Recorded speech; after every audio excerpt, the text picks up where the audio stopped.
Hey, good day, guys. I was on the Prepper Nation Facebook page the other day, actually on a couple of videos John put out, and they're always talking about people bringing it up in the comments and this, that, and the other about E.M.Ps, and I don't think a lot of people realize exactly what the effects of an E.M.P is, or how to protect from it. And by no means I'm no expert, but I have done a lot of research on the subject, and I thought today we'd just talk about that. So basically, you got two different things that we're going to talk about here. We got the E.M.P, which is a weapon, and then we've got what's called a C.M.E, which is a coronal mass ejection from the sun. So what is a C.M.E? Well, as the sun goes through its solar cycle, you got your solar minimum, solar maximum. Usually during the maximum is when you get your CMEs. And CME, for lack of a better way to put it, would be the sun hiccups or burps. And when this happens, it gets a kink in the magnetic field, and it turns loose a huge burst of magnetic radiation and sends just a shock out across the whole universe. If we're unlucky enough that it's the sun is the CME is earthbound, well, then it hits Earth. Well, we've got a magnetic sphere around Earth that kind of shields us from that. And there's different grades. You got C-class flares, you've got M-class flares, and then you got those graded X-class flares. The X-class flares is the one that we really have to worry about. So let's talk a little bit about CMEs. When I think about a CME, the first thing that always pops in my head is the Carrington event. Now, the Carrington event happened, I think it was September 1st and 2nd of 1859.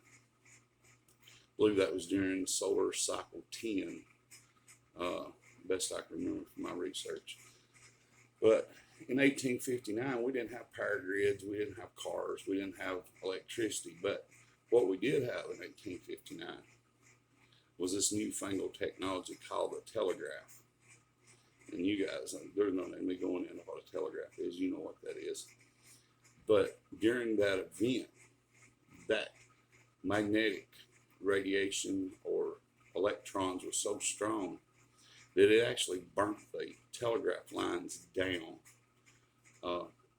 just melted them off the poles.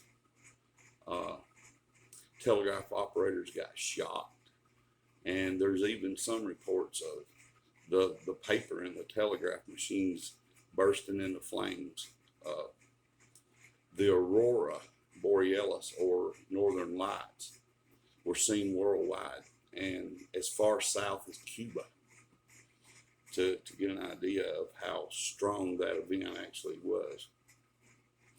Now, with that said, NOAA, the Oceanic and Atmospheric Administration, NOAA for short, said if a CME like that hit our country today, or our world today for that matter, with that much power, which I think that one was rated at around 10 million atomic bombs. If we were hit with that today, it would devastate our power grids. That's NOAA, that's not me. It would knock out TV, all radio. It would take forever to restore that stuff too. In my opinion, your newer vehicles, I'm going to say from 1979 on up, would be affected by that.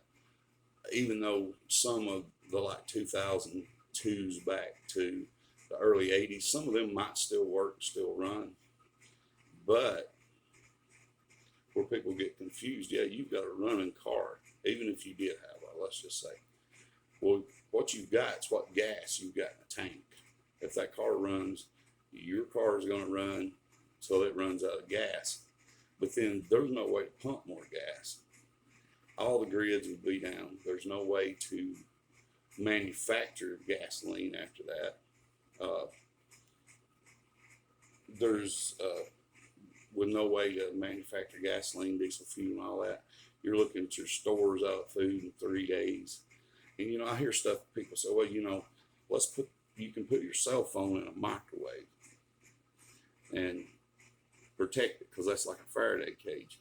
Well, that would actually work to protect your phone if you were dealing with a commercial grade microwave. Probably not the one you got in your house. But let's just say it did. Let's say your phone, you pulled it out, it still comes on. Cell phones work off cell towers, right?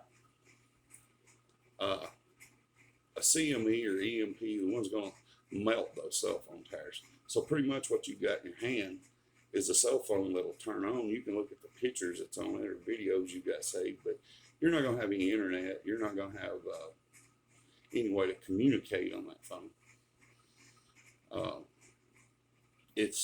To me, it would be, you know, kind of worthless.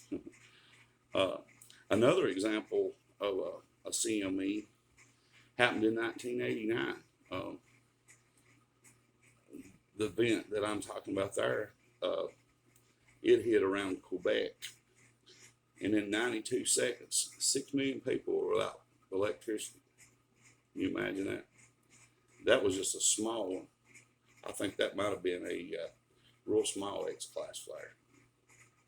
But anyway, that's an example, a couple examples that I found from researching CMEs. So let's talk about an E.M.P. What is E.M.P?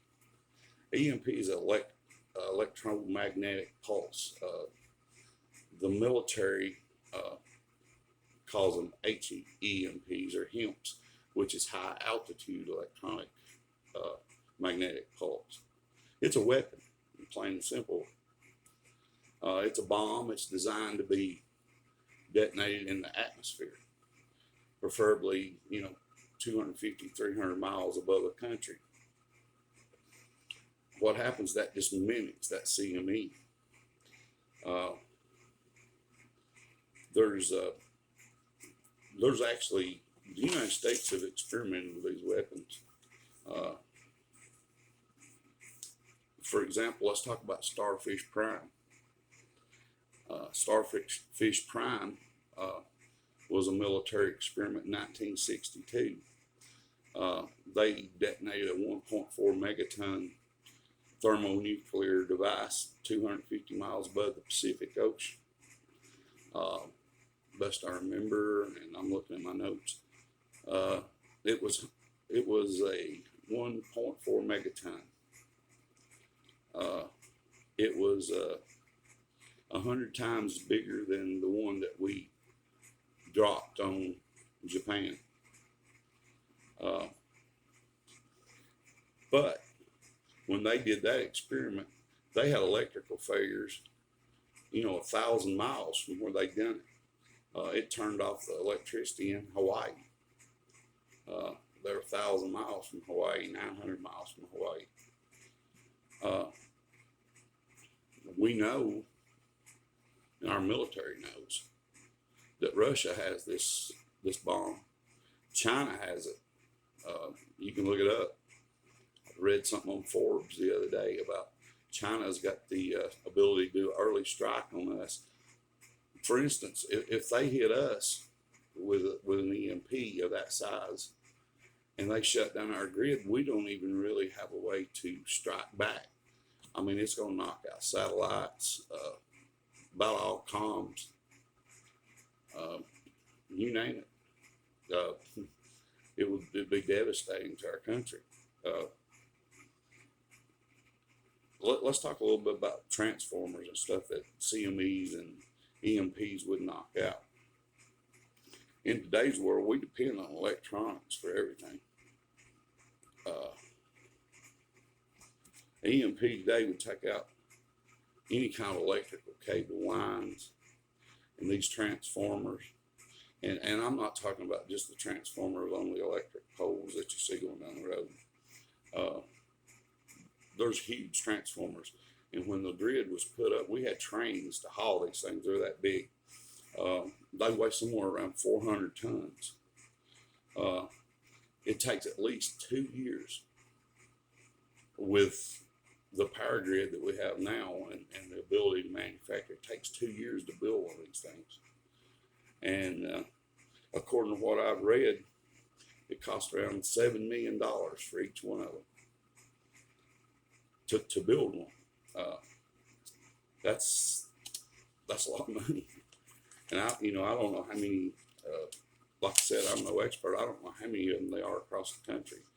But I don't even know, do we have a truck that will haul that kind of weight to even replace those things? And I've also read that the U.S. is way behind on manufacturing the ones that we need now. So what would happen if an E.M.P or C.M.E, either one, knocked out our power? Well, there's food production, there's factories. There'll be no lights, no heat, no communication, no cell service. God forbid, no internet, no games. It would knock out your city water plants because they depend on electricity to purify water. A lot of that's done with UV systems now, or ultraviolet systems. There'd be no way to pump water, no way to pump fuel, no way to manufacture fuel. It's scary, folks. I invite you to research it for yourself. Look up the Carrington event. Look up Starfish Prime. Just Google it. You can find it on Google. If you've got military friends, talk to them. They're aware of this.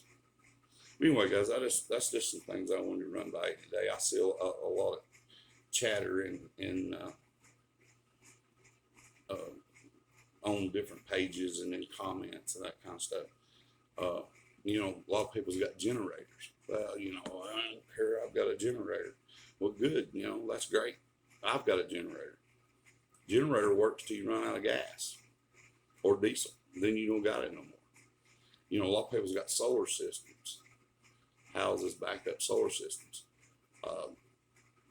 The panel itself, I don't think it would affect it, but it's going to get your controller. It's going to get your cables. Pretty much we'd be back in caveman days. I mean, that's a scary thought. It's something to think about. Some stuff that we need to be prepared for. Maybe it'll never happen, and I hope, pray that it doesn't. But if it does, what? Something to think about. Anyway, God bless you guys. Thanks for taking time out to watch this video and me ramble and stutter and all that. If you like it, man, shoot us a thumbs up and subscribe. We're trying to get a few more followers on our channel, and be happy to try to put up anything that you guys would be interested in seeing. Just leave it in the comments. Like I said, I'm no expert on none of this stuff, but I have done a lot of research. Anyway, God bless, and see you next time.